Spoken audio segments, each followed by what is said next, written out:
que ta grâce, seule ta grâce. Nous voulons instaurer un état de droit. Et dans un état de droit, il y a une justice indépendante. Ce n'est pas à l'individu Félix Tshisekedi de commencer à faire justice.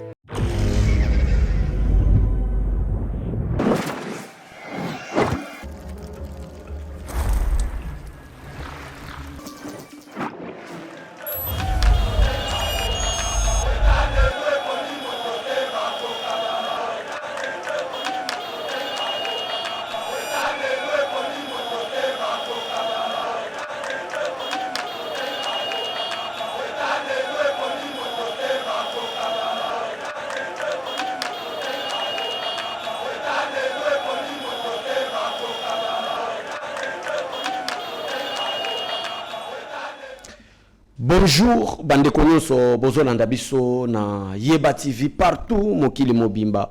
Bozali libanda ya mboka, bozana kati ya mboka ba Congolais des pères et des mères. Ba oyo bazalaka na souci ya mboka na biso à chaque fois il y a un problème, il y a une information. Ba s'inquiétaka place nini tokolanda nini eza koleka na mboka na biso avenir ya mboka ezandenge nini mbote na bino partout bisika bozali kolanda biso bisika bozali kosepela koyeba makambo eza koleka na mboka na biso. Nous n'avons que des informations, donc ndeko partager l'émission, liker parce qu'il y en a que des points que nous voulons parler pour expliquer bande na biso ba Congolais qu'est-ce qui se passe en réalité na mboka na biso. Et ben na si les deux points, premier point, Martin Fayulu a eu la sortie médiatique, il n'a même pas une heure du temps. A eu la sortie médiatique, na kacha média, il y a sortie médiatique na a lobeli 3 personnes et il a commencé de Joseph Kabila, de Corneille Nangaa, Kabila a fait président Félix Tshisekedi. Déjà premier élément et toko partager na bino. Boyeba ni neza koleka na mboka na biso. Boyeba quelle est l'intention de Martin Fayulu? Qu'est-ce qui a poussé Martin Fayulu? Mbangu sortie médiatique. Il a mbangu 5 minutes à kati et na conclusion nango azoluka kutana na président de la République pour une discussion franche. Alors, eza premier élément to partager na bino. Deuxième élément to ya bongo to so na bino makamo ba révélation oyo le général Johnny Luboya, le gouverneur militaire de la province de l'Ituri, n'est pas n'importe qui, c'est d'abord un général. Et qu'on soit peut-être un général, qu'on a des caporals, Riki caporal, Tio comme un général, toi, 2 étoiles, ce n'est pas donné à n'importe qui. Et enfin, aïe, à Pesabiso, la révélation de tout l'ingito partagé nango pour poser enfin la question de service à secret nabiso, service à sécurité. Que faites-vous par rapport à cette révélation du général Luboya? Merci une fois pour toutes, bande konyoso, basakolanda biso. Partagez l'émission, likez, commentez, abonnez-vous massivement parce que nous allons à Yeba TV, beaucoup d'informations à temps réel, à vrai, pour que le peuple nabiso Ayeba, ndengeni mboka nabiso ezakokende. Tobandi na première partie de l'émission nabiso Martin Fayulu. Martin Fayulu a sali sortie médiatique. D'abord avant qu'on décortique, tous se poser question. Nini est posé Martin Fayulu abimana lombangu asala sortie médiatique. Nini poussé Nini Martin Fayulu amoni? Pourquoi tu se poser question ana? Bon bande ko belé, ba ya ko lobaka. Ba bino batayi de pesa boninga ko compliqué. Non. Ici on fait des analyses. Ba ya ka teto yambi ya. To éviter quel est le complot. Ndé ya ngona tu se poser question pour que ensemble na bande ko ba ko landa biso, qu'est-ce qui a poussé Martin Fayulu à sa sortie médiatique? Pourquoi na lobi bongo? Biso tala ba kosa ka batoté. Ndenge ka bande ko na biso ba journaliste ba lobaka. La parole s'envole, mais des vidéos restent. Il y a des vidéos de Martin Fayulu au président Félix Tshisekedi à Tchaloboko. Martin Fayulu, j'ai besoin de la coalition nationale. Martin Fayulu, non, aux kabilistes, tu as été nommé par Kabila. C'est toujours Martin Fayulu. Parce que avant, il y a Koloba Makambo, les présents, pour que tout de l'avenir, total les passés côté Abisso. Les passés qu'on enseigne biso, les passés qu'on peut sabiso maïele, les passés qu'on peut sabiso sagesse pour que les présents se préparent tout à l'avenir et en bokanabiso. C'est pourquoi, par rapport face à cette déclaration, face à cette sortie médiatique de M. Martin Fayulu, ne poser biso bandeko, tout se poser question. Pendant que tu sais que là, Martin Fayulu vient aux soldats du peuple. Au bout pour le peuple, n'a pas rassemblement, rien. Martin Fayulu a boyi Tshisekedi. maboko na yo etondi makila ndayebi te Tshisekedi aboma nani asala nini po Martin Fayulu alobaki maboko na yo etondi makila nde toye koyeba na nsima ke maboko ya président Félix Tshisekedi etondi makila parce que y avait une cohésion nationale entre FCC et Kash nde Martin Fayulu alobaki ke Tshisekedi doit cesser de collaborer avec Kabila. Abenga Tshisekedi pante, mais Tshisekedi azotia loboko yaka to solo là. Abenga Tshisekedi, ce n'est pas lui qui gère, c'est Kabila qui gère. Tshisekedi azotia maboko, mais c'est Martin Fayulu yaka to solo là, tout ça la cohésion nationale. Abenga Tshisekedi, placebo. Tshisekedi alobi, ce n'est pas un problème, il ne faut pas arrêter l'opposant Martin Fayulu. J'ai besoin de lui travailler ensemble. Martin Fayulu la boya. Pourquoi? Parce que Tshisekedi et à ça le gouvernement et la cohésion nationale conformément à l'article 78 de la constitution de Kabila, Maboka Tshisekedi komi na makila. Wana Martin Fayulu. Mais, et ce qui wana te, pendant que Tshisekedi est en train de déclarer, ou soit Tshisekedi est en train d'informer le peuple congolais que AFC là n'est que des pantins, AFC là n'est que coquilles vides, AFC là n'existe pas. Le M23 n'existe pas. C'est Joseph Kabila et son oncle Paul Kagame. Kaka Tshisekedi azoloba mbala moko to qui communiqué conjoint ensemble pour la République et sidé à Martin Fayulu ensemble avec Joseph Kabila représenté oyo bazoluka babengana Tshisekedi. C'est toujours Martin Fayulu. Wana eza makambo communiqué basali eza makambo leki même pas un mois. Donc, makambo leki une semaine communiqué au Martin Fayulu, Moïse Katumbi, salaka ya kobengana Tshisekedi, kosala ba déclaration, et leki une semaine te malamoko Kabila akeko koma na Goma comme chef ya ba criminel M23. Les raisons pour laquelle tous se poser question. Le passé doit nous enseigner. Martin Fayulu a refusé catégoriquement de travailler avec Tshisekedi parce que et ça, le gouvernement à cohésion nationale, en 2019, na Kabila. Et là où Kabila est, Martin Fayulu ne peut pas rester là parce que Kabila c'est un criminel. Mais il avait oublié que le gouvernement est allé dans le pouvoir seul, il y a président de la République. Pour être membre du gouvernement, et c'est une majorité dans l'Assemblée nationale où les cash à l'époque n'avaient pas obtenu. Mais Martin Fayulu a boyaki. Maboko a Félix Tshisekedi et tondi makila nako travailler na Tshisekedi te nako sala na Tshisekedi te parce que azo travailler na Kabila. To bossa na to ki paka ngote peuple congolais. To bossa na ba histoire wana parce que ça ba histoire se répétaka na 2018 na premier mandat ya président Félix Tshisekedi. Mais maintenant avant sortie médiatique oyo. Avant sortie médiatique oyo. Ba uti ko sala communiqué conjoint entre Katumbi na Kabila, y compris Martin Fayulu. On a qu'à communiquer parce que Tshisekedi a démissionné. On a qu'à communiquer. Donc c'est-à-dire to bosanaki oyo mliboko Tshisekedi azalaki kosenga yi. Mais elle va s'ali communiquer ko bengana Tshisekedi. Na kati kuna ba délice sanga ba oui to lingi dialogue. Mais kasi Tshisekedi a démissionné nan. Mais le lot est comme sortie médiatique. Binomo bomona pourquoi to zongi sima ndeko na biso méchat atira biso vidéo bolanda binomo bolanda c'est que Martin Fayulu a demandé. Merci. Très chers compatriotes, l'heure est grave. Elle est très grave. Nous vivons sans doute les heures les plus sombres de notre histoire. La balkanisation de notre pays que l'on redoute depuis 1960 n'est plus une menace lointaine. Elle est en marche, à grands pas. Nous devons l'arrêter. Et pour cela, je m'adresse solennellement à 3 compatriotes. Corneille Nangaa, Joseph Kabila et Félix Tshisekedi. Monsieur Nangaa, je vous en conjure, cessez d'être complices des massacres de nos frères et sœurs. Cessez de livrer notre sol, nos vies et nos ressources aux forces étrangères. Le sang congolais ne peut plus couler avec votre complicité.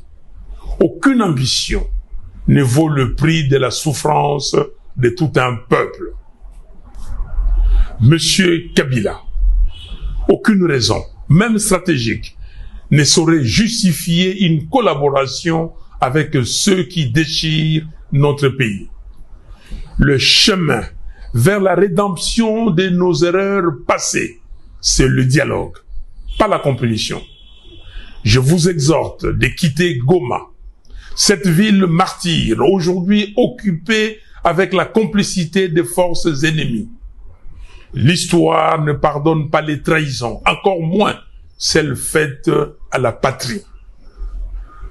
Monsieur Tshisekedi, vous avez le devoir de ne pas laisser notre génération être celle qui aura vu le Congo se désintégrer. J'en appelle à un sursaut d'honneur et de responsabilité. Je veux vous voir, non pas pour une faveur, mais pour une discussion directe, sans faux semblant, sans compromission, mais par patriotisme, afin de trouver une issue digne à cette crise existentielle. Oui, s'il faut mourir pour que le Congo renaisse, alors mourons. Mais que notre mort soit utile. Que ce combat soit celui pour la résurrection nationale. Peuple congolais, dressons nos fronts longtemps courbés. Ces paroles de notre hymne national ne doivent plus rester des mots vides. Face au danger des morts, le sauvetage est la seule issue. Levons-nous, unis tous ensemble. Soyons déterminés, refusons la fatalité. Choisissons la patrie. Construisons enfin cette cohésion nationale, fruit espéré des temps de sacrifice que le sang versé n'a jamais vu naître. Le Congo nous appelle. Le Congo nous attend. Le Congo a besoin de chacun de nous. Nous avons besoin. Voilà, bandeko, vidéo, raison pour laquelle peuple congolais, tosengaki na bino, tozonga dans le passé, parce que le passé, kosunga biso, bandeko ba congolais toyeba, ni nango tokoki kosala dans le présent, pour que avenir yamboka na biso ezala malamu. Nde raison, bandeko balandi vidéo nanga ensemble, na Yeba TV, ba comprendre pourquoi moi namboka Trésor Lumbu azongisima. Il y a tant de choses. Yacob Loba, sur Martin Fayulu. Affaire ya Genève. Trahison et Outagi Nanzela Martin Fayulu. Malgré trahison, Tshisekedi est proclamé président de la République. Martin Fayulu a boy ko travailler na ye. Na boy maboko neza la makila na Outiko Loba, ozo travailler na Kabila.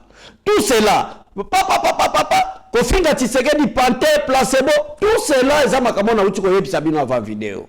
Nde ya mwana tozonga kisima. Sika oyo basali communiqué conjoint avant sortie médiatique.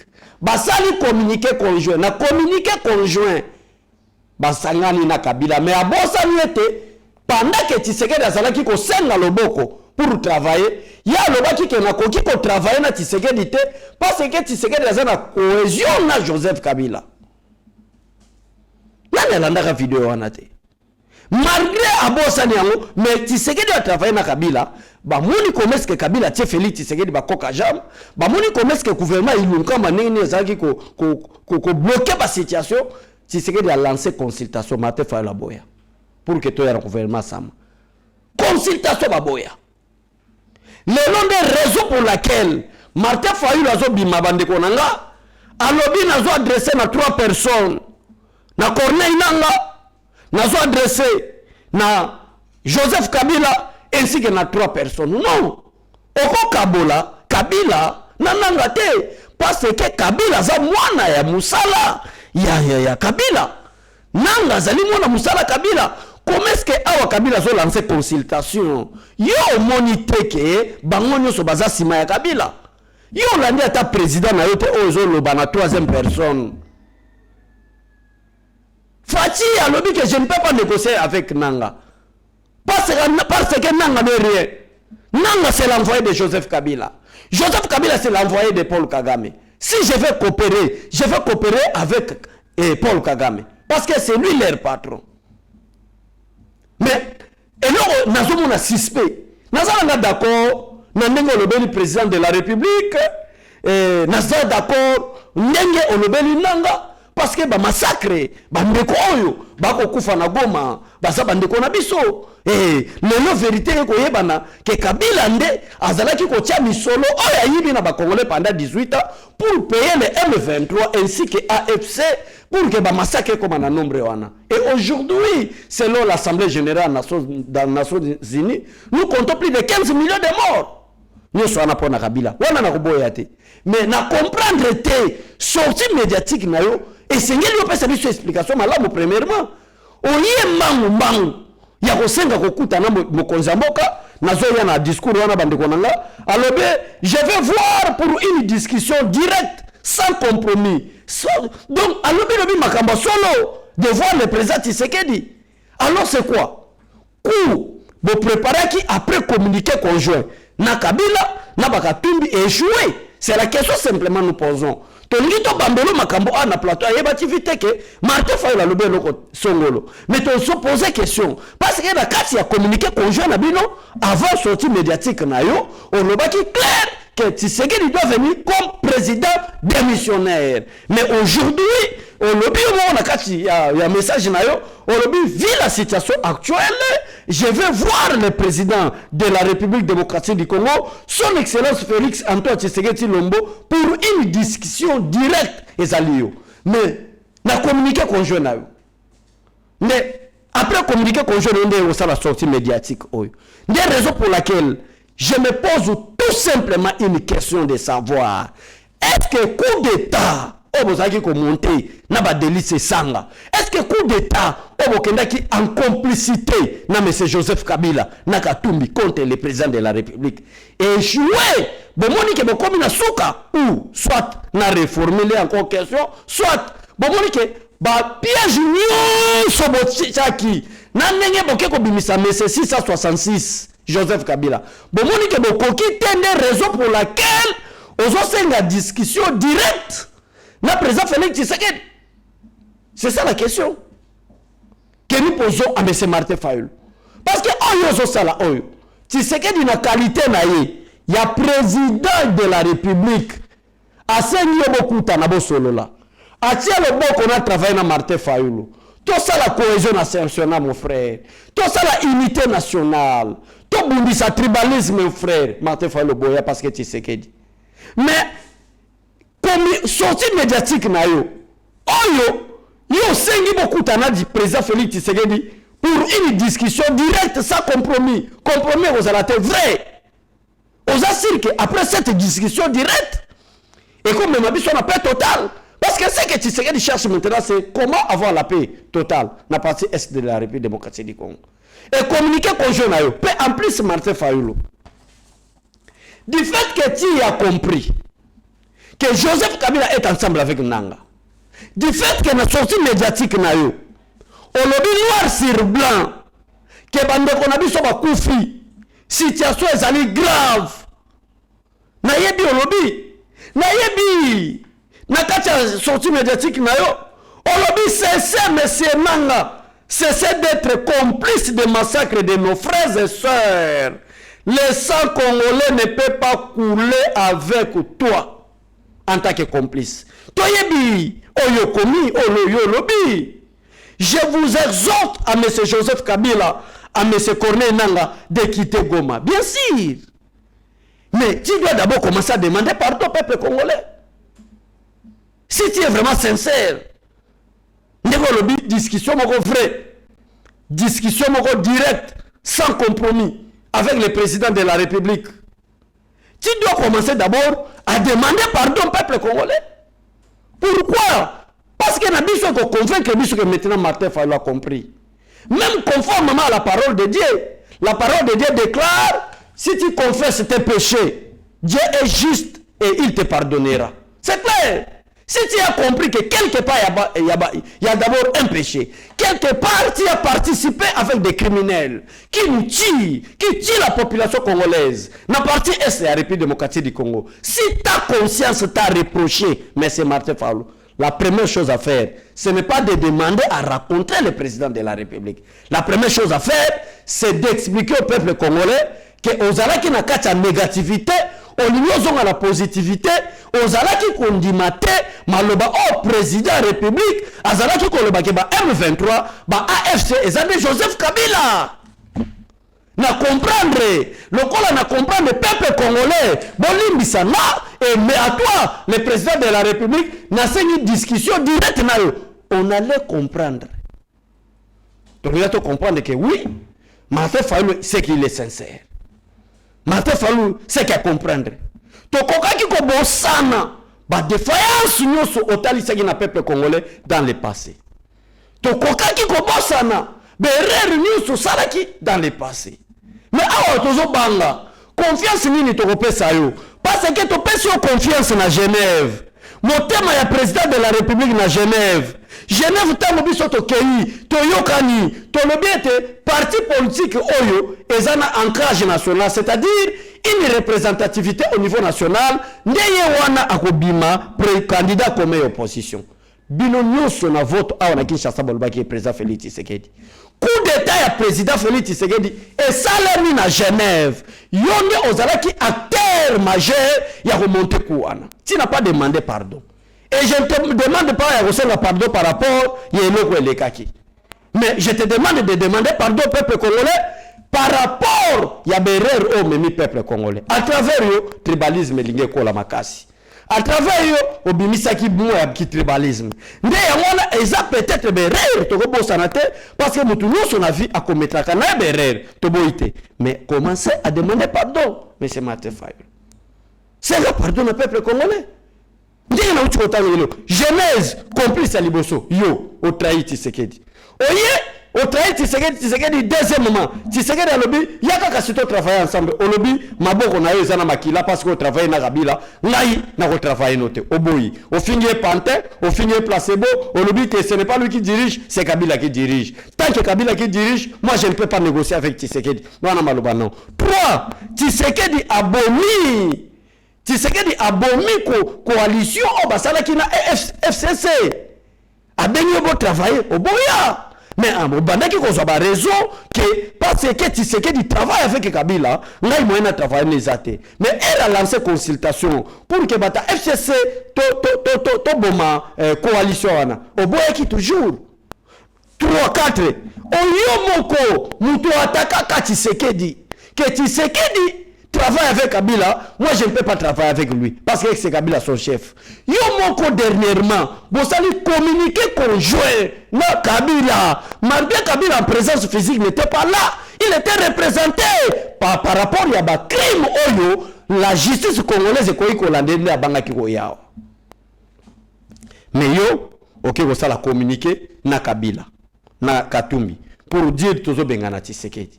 Voici les 4 erreurs énumérées concernant Martin Fayulu ont poussé Bisso à se poser tant de questions sur la sortie médiatique de Martin Fayulu.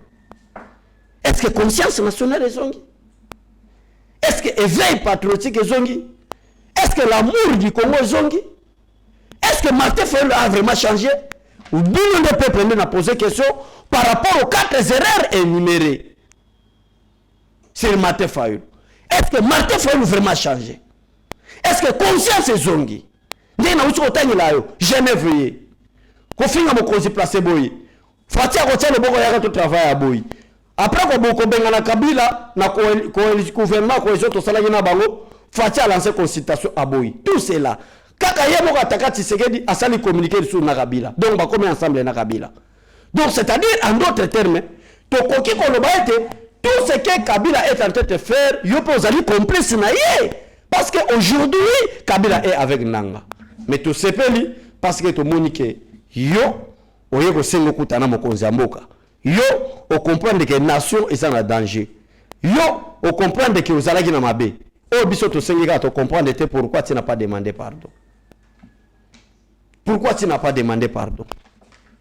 Il faut commencer ya kosenga pardon na peuple congolais. Donc merci bandeko peuple congolais bisika boza ko landa biso ezalaki première partie émission na biso ko attaquer d'abord Martin Fayulu. Soki bokonza ko yamba yo ou soit ko yamba été tamie mais c'est que nous demandons que cette fois-ci Martin Fayulu par rapport à tes erreurs soki politique eza fondé malamu te boye babie ke mboka na biso pe okende malamu te. cette fois-ci toi na posa conscience d'ailleurs. Voilà. Wana ezalaki première partie ya émission na biso. Na deuxième partie bandeko poto kende ko chiter pour lundi le gouverneur de l'Ituri Johnny Luboya ba révélation abimisi.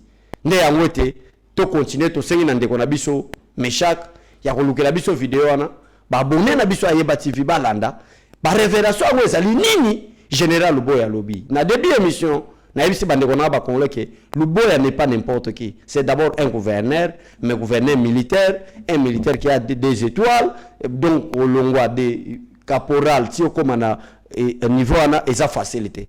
Mais ba révélation a pesé faut ozango sérieux. Nde to sengi na ndeko Meshak abendela biso to landa na ba déclaration ya général Luboya après to pesa explication to clôturer na biso pour que bokende na misala na bino. C'est toujours ce problème-là d'identification des veuves. Vous savez, depuis des années, nous avons toujours ce problème-là d'identification des veuves. Et récemment, là, nous avons eu une équipe de l'IG, l'inspectorat général, qui est arrivé ici pour identifier les veuves. Mais malheureusement, c'est chaque fois qu'ils passent ici que nous avons après des retombées comme celle-là. Et vous savez que nous sommes dans une zone opérationnelle. Nous sommes dans une zone opérationnelle, on ne peut pas venir nous distraire, on ne peut pas venir nous affaiblir avec ce genre de problème-là. On ne peut pas être dans une armée, chaque jour on a toujours les mêmes problèmes. J'étais ici, j'avais dénoncé devant le chef de l'État, commandant suprême, la première fois qu'il est arrivé ici. J'avais parlé du problème des fictifs.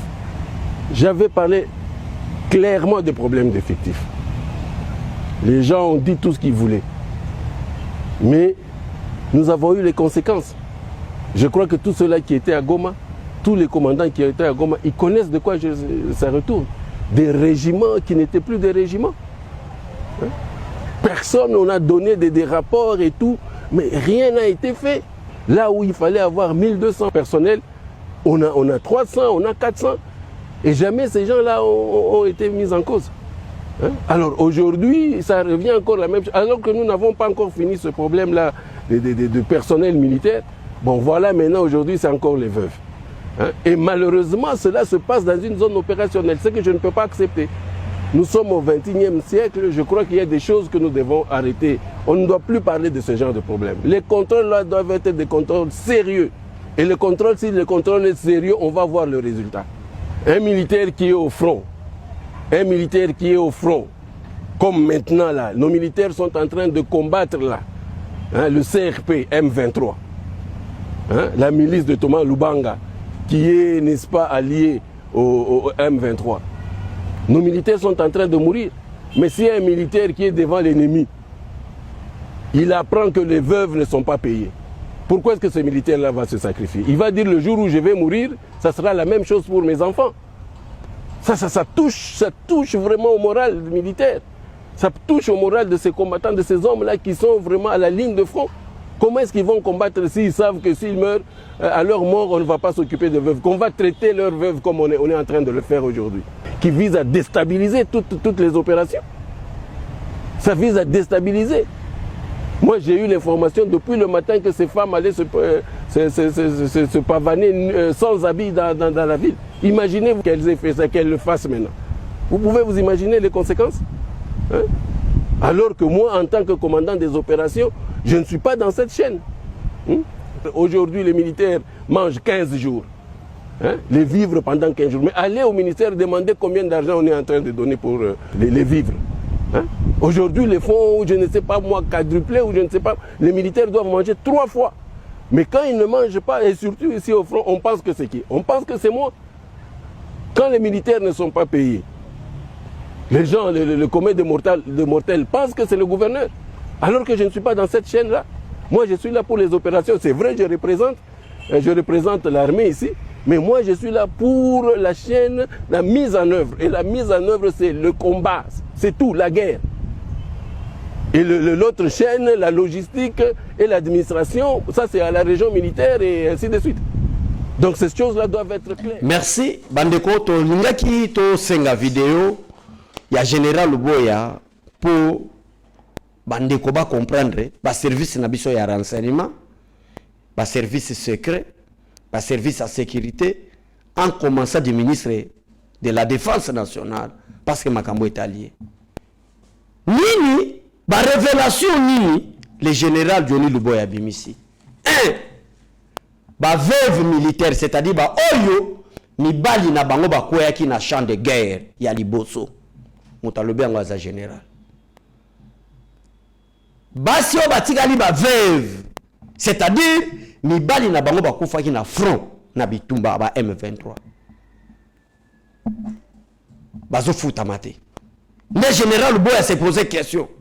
Siko ba militaire oyo baza na kati ya front. Ba yoki ke soki akufi na simabana bako nyo koma. Est-ce que baza na morala malam ya malamote. Wana première révélation, mais c'est le ministre de la Défense na ba service à sécurité na biso bozwango positivement pour sauver la nation congolaise et l'état congolais.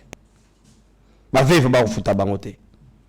Yami balé mono ya ration. Deuxième révélation.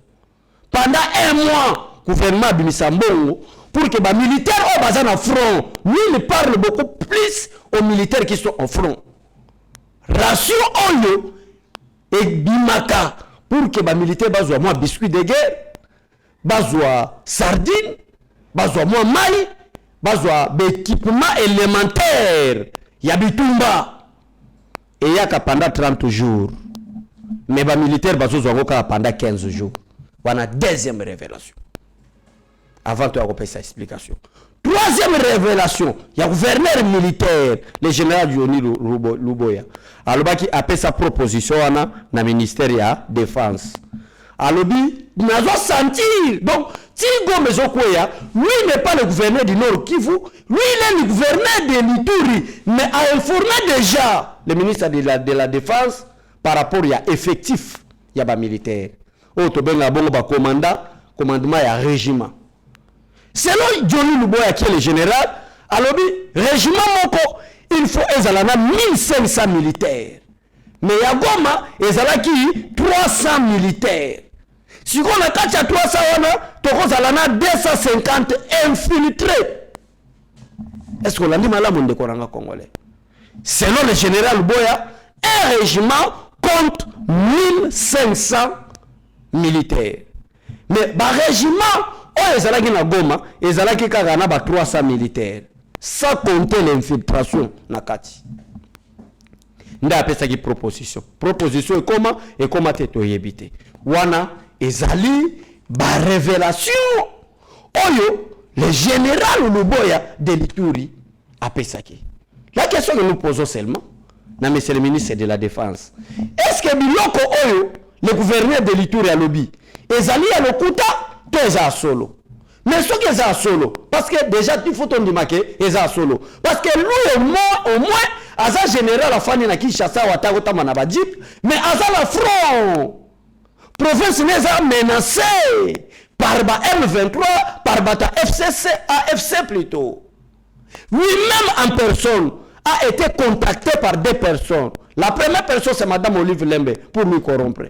La deuxième personne c'est lui-même Joseph Kabila qui a proposé 10 millions de dollars. 10 millions de dollars. Qui sont au la province à Ituri. Aujourd'hui 10 millions de dollars sans oublier l'avantage Moussoussou. Oui, collègue 10 millions. Cela veut dire il n'y a pas beaucoup de Congolais qui sont loyaux en termes d'argent. Dès que vous avez un Congolais à Bongo, et en plus militaire à Boyango, c'est qu'il y a un esprit à nationalisme, un esprit à patriotisme. À Linimboka. Cela veut dire, monsieur le ministre de la Défense, proposition, il y a général Luboya et ça solo. Mais que faites-vous jusqu'à présent? La révélation à Boye. Mais c'est le procureur près de la Cour de cassation. Dossier au Monia Golande, les accords, il y a Moutamba. Babenga Bilo va procurer, bon, ça va m'accasser la recherche avec infraction. C'est lui qui vous a informé, n'est pas n'importe qui. C'est le gouvernement militaire. C'est le général des forces armées de la République démocratique du Congo. Il vous a informé que Mbongo Bimaka, pour les militaires, les okomate. Basi a veuve, au midal la bamba koufina frombo les obimate. Régiment faut 1500 militaires, mais qu'on a tout le monde 300 militaires. Est-ce que monsieur le procureur, monsieur l'auditeur général, près de la haute cour militaire, information sur les Yasolo, pourquoi ne fisque pas interpeller bato babimisaka biloko wana bayeba memaka ngo na direction nini po ekoma na baprovince wana. Ce que nous demandons seulement ça. Nani abimisaka mongo pona kende ofuta baveve wana mutu tel yakawa ebimaka ndenge nini ezwaka direction nini ekoma place nini place tel est-ce que ekoma ki oui ekoma ki botiki bobenga place yo memaki c'est une enquête simple